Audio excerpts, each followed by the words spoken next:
Salut tout le monde, je suis posée à la maison et je fais cette petite vidéo parce que ça s'est pas mal agité sur les réseaux ces derniers temps. Forcément, quand l'actualité est, mais quand l'actualité est difficile à vivre, chacun réagit à sa manière face à la souffrance. Je parle de la perte de ce professeur. Moi personnellement, ça m'a touchée parce que pendant toute ma jeunesse, en fait, j'ai été éduquée par mes professeurs. Je, je prenais tout ce qu'ils me disaient pour argent comptant, en fait, même s'ils développaient aussi en moi un esprit critique. Et, euh, et même si plus tard, j'ai pu me faire mes propres opinions, mais j'ai pu bénéficier de, euh, de l'éducation et, euh, et m'épanouir grâce à ça. Aujourd'hui, je suis quelqu'un qui défend des idées assez, on va dire, qui gênent certaines personnes dans la mesure où je me considère comme quelqu'un de très à gauche et en même temps, de, non pas de confession musulmane, mais issu d'une famille de tradition musulmane. Et toutes ces particularités, en fait, font que très rapidement, euh, la complexité de ma personne, en fait, ne comprend pas la simplicité des propos complètement des inepties, en fait, qui sont racontées. Parce qu'à un moment donné, face à une situation compliquée, il faut se poser, il faut analyser, il faut comprendre ce qui se passe. Moi, je veux pas donner de justification, je veux pas, face à un meurtre comme ça, ben, il n'y a rien d'autre à dire que voilà, la personne qui a fait ça, c'est la plus grosse des ordures et un connard, ça. De toute manière, on peut que s'accorder là-dessus. Mais malheureusement, les commentaires qui suivent après, c'est pas trop ça, les gars. Faut retourner à l'école, hein. Moi, j'ai été à bonne école, j'ai étudié les sciences humaines. Il y a des éléments du déterminisme social qu'on doit prendre en compte. Il y a les éléments de la façon dont les institutions, à un moment donné, elles décident d'organiser la société et les déviances en fait que ça va créer. Et par exemple, en Algérie, on a connu le terrorisme et on en a beaucoup souffert. J'en parle avec Amel, ma meilleure amie, qui est allée faire la marche d'ailleurs en mémoire de ce professeur. Et, euh, et voilà, et on annonçait déjà qu'en Occident, on allait avoir le même type de soucis si on n'était pas vigilant. Si on n'était pas vigilant à faire venir des imams de l'étranger, à ne pas former nos jeunes dans les endroits où c'est un peu plus difficile, à ne pas traiter les problèmes d'inégalité, à laisser. J'ai pas envie de parler de racisme, ça me saoule, c'est un sujet qui me dégoûte en fait. Genre, je trouve que parler de racisme, c'est donner du pain aux racistes et j'ai pas envie de leur faire de la pub. C'est un sujet, vous m'entendrez jamais m'étaler dessus, sauf pour insulter un facho, parce qu'un facho, il n'y a rien d'autre que l'insulter ou le frapper. Mais discuter avec lui, ça sert à rien. Je le sais, pour avoir été à la fac, pour avoir milité avec des gens de l'Uni qui me cassaient la tête. Voilà, c'était. Il y en a un qui m'a gazé un jour. Voilà, je me suis retrouvé à lui courir après avec une batte de baseball. Bref, tout ça pour dire qu'il faut garder son calme, qu'il faut réfléchir et qu'il ne faut pas tout mélanger. Il ne faut pas tout mélanger. Moi, j'ai étudié les sciences humaines, ça m'a beaucoup ouvert l'esprit.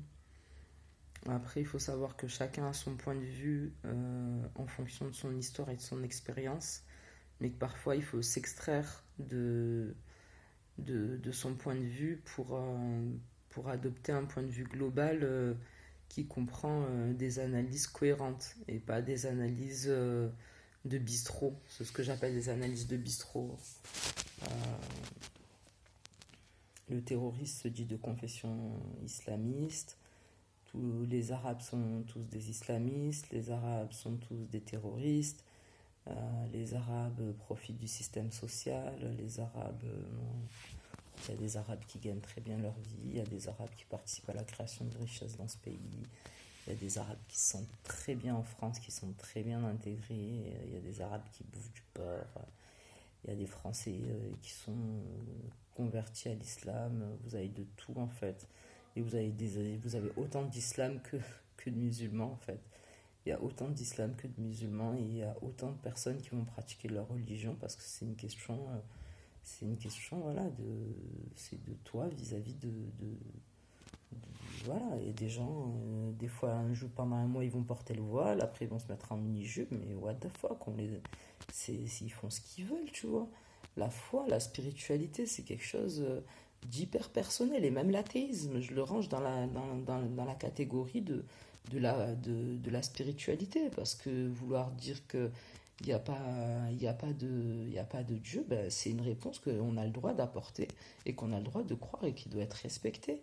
Parce que c'est quand même face à la mort, on a tous nos inquiétudes et si ça nous permet de vivre mieux, de penser à un moment donné d'une manière ou d'une autre, c'est ça le vrai principe de la laïcité. Et c'est pas de dire telle personne a le monopole de la laïcité et telle autre ne la respecte pas. Ça, c'est faux. C'est complètement faux. Et la foi, c'est quelque chose de très complexe. Et la spiritualité, c'est juste un moyen de mieux vivre nous, notre petite vie pitoyable, misérable d'êtres humains qui allons mourir, eh ben, on a besoin de trouver des réponses à nos questions. Si tu as envie de prier l'univers, si tu as envie de prier Dieu, si tu as envie de prier Bouddha, il n'y a pas de souci. Mais ne faites pas des généralités, ne faites pas des classifications de gens, en fait. Parce que si on continue comme ça, à un moment donné, on va se dire bah, telle partie de la population sur des critères, en fait, qu'on ne pourra même pas mettre en place, qui ne seront même pas objectifs, sur des critères totalement subjectifs et fascisants. Et on va dire, voilà, voilà, mettez-les dans des trains et faites des camps de concentration. Et voilà, ça part de là, les gars. À un moment donné, il faut se réveiller, hein. Voilà.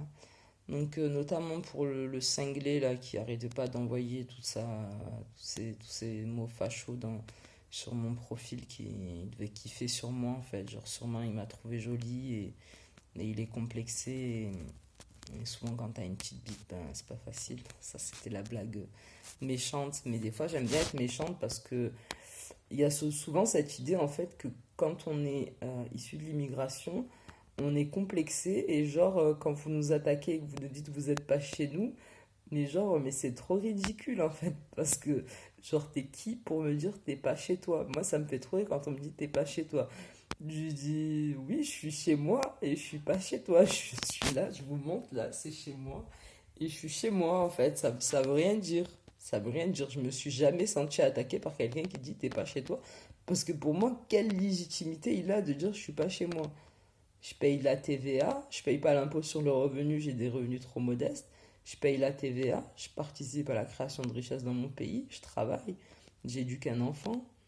Donc je reproduis, voilà, je fais en sorte de, de participer ben, à former une génération future qui j'espère sera plus intelligente que nous à l'avenir.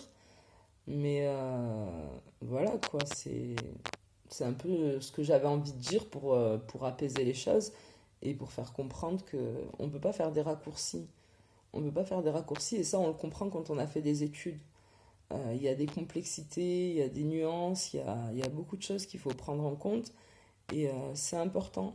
Abstenez-vous de parler si c'est pour faire une phrase, si c'est pour faire une phrase qui va blesser, choquer ou faire la polémique, mais juste pour, voilà, juste pour essayer de faire du mal aux gens en fait. Voilà, moi je me permettrai pas. Moi vraiment, si je vais t'insulter, c'est parce qu'en fait je me suis senti agressée par ton poste et je culpabiliserai pas. Voilà. Et j'ai même pas envie de dire que je suis chez moi, parce que voilà, j'ai rien à prouver en fait. Je suis chez moi, t'as qu'à penser que je suis pas chez moi. Et après. Et après. Voilà.